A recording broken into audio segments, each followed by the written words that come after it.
नमस्कार, आप देख रहे हैं न्यूज 18 बिहार झारखंड। मैं हूं रुचिका राज आपके साथ। पहलगाम हमले के बाद भारत ने सख्त रुख अपना लिया है। प्रधानमंत्री नरेंद्र मोदी ने सीधे और स्पष्ट शब्दों में ये कहा है कि जिन्होंने इस घटना को अंजाम दिया है उसे मिट्टी में मिला दिया जाएगा। भारत के रुख को देखते हुए सीमा पार खलबली मची हुई है। पाकिस्तान को बालाकोट सर्जिकल स्ट्राइक की याद आने लगी है और यही वजह है कि भारत की जवाबी कार्रवाई के डर से पीओके में सभी लॉन्च पैड को खाली करा दिया गया है।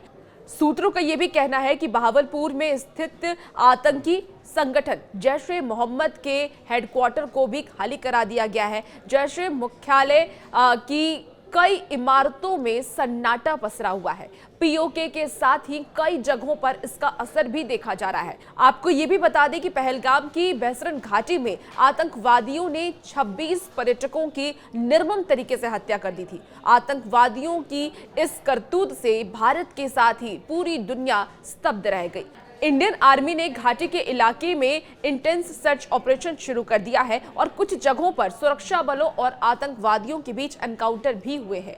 सूत्रों के हवाले से जो बड़ी खबर सामने आई है वो ये कि पाकिस्तान आर्मी के साथ साथ पाकिस्तान के आतंकियों में भी हड़कंप मचा हुआ है। लॉन्च पैड के आतंकवादी संगठन जैश के मुख्य ट्रेनिंग कैंप और हेडक्वार्टर भी खाली करा दिए गए हैं और जैश का बहावलपुर के मुख्यालय को भी खाली करा दिया गया है ताकि आतंकवादियों को भारत के जवाबी हमले से बचाया जा सके। बताया ये जा रहा है कि 24 घंटे के अंदर जैश हेडक्वार्टर की कई इमारतों को खाली कराया गया है और जैश के कमांडर को अलग अलग सेफ हाउस भेजा गया है और इसके अलावा खैबर पख्तुआ और पीओके से भी ट्रेनिंग कैंप खाली करवाए गए हैं। आपको ये भी जानकारी दे दें कि भारत ने स्पष्ट तौर पर यह कह दिया है कि पहलगाम हमले को जिसने अंजाम दिया है उसे मिट्टी में मिला दिया जाएगा। पाकिस्तान एयरफोर्स के प्लान का इस्तेमाल कर रही है। पीओके में एक्टिव आतंकवादियों को सेफ जगह पर पहुंचाने के लिए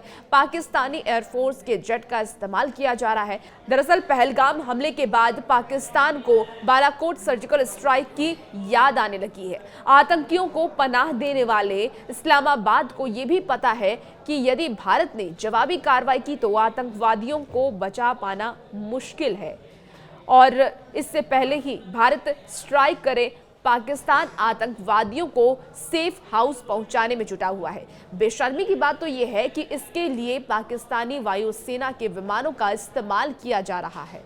आपको बता दें कि ख्वाजा आसिफ अब घुटनों पर आ गए हैं। पहलगाम में निर्दोष लोगों के हत्या के बाद उपजे हालात को लेकर के पाकिस्तान में बेचैनी बढ़ी हुई है। पाकिस्तान के रक्षा मंत्री ख्वाजा आसिफ को अब विश्व बिरादरी की याद आ रही है। एक इंटरव्यू में उन्होंने ये भी कहा है कि उन्हें ये उम्मीद है कि मौजूदा विवाद का बातचीत से हल हो सकता है, बातचीत के जरिए कोई हल निकाला जा सकता है। पाकिस्तान के रक्षा मंत्री ने यह भी कहा कि कश्मीर में गोलीबारी को लेकर के विवाद उनके देश और भारत के बीच पूरी तरीके से युद्ध के कारण बन सकता है।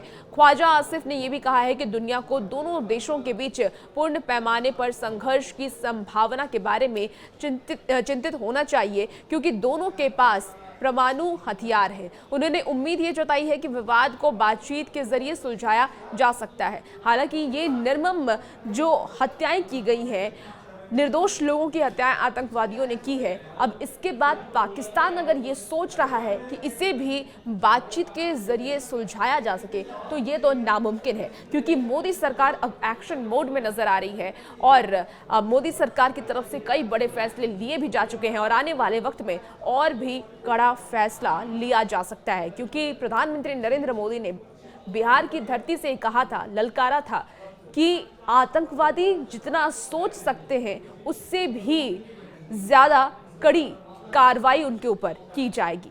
आपका क्या कुछ मानना, कमेंट बॉक्स में बताइएगा और भी ऐसी वीडियोस के लिए बने रहिए न्यूज़ 18 बिहार झारखंड के साथ।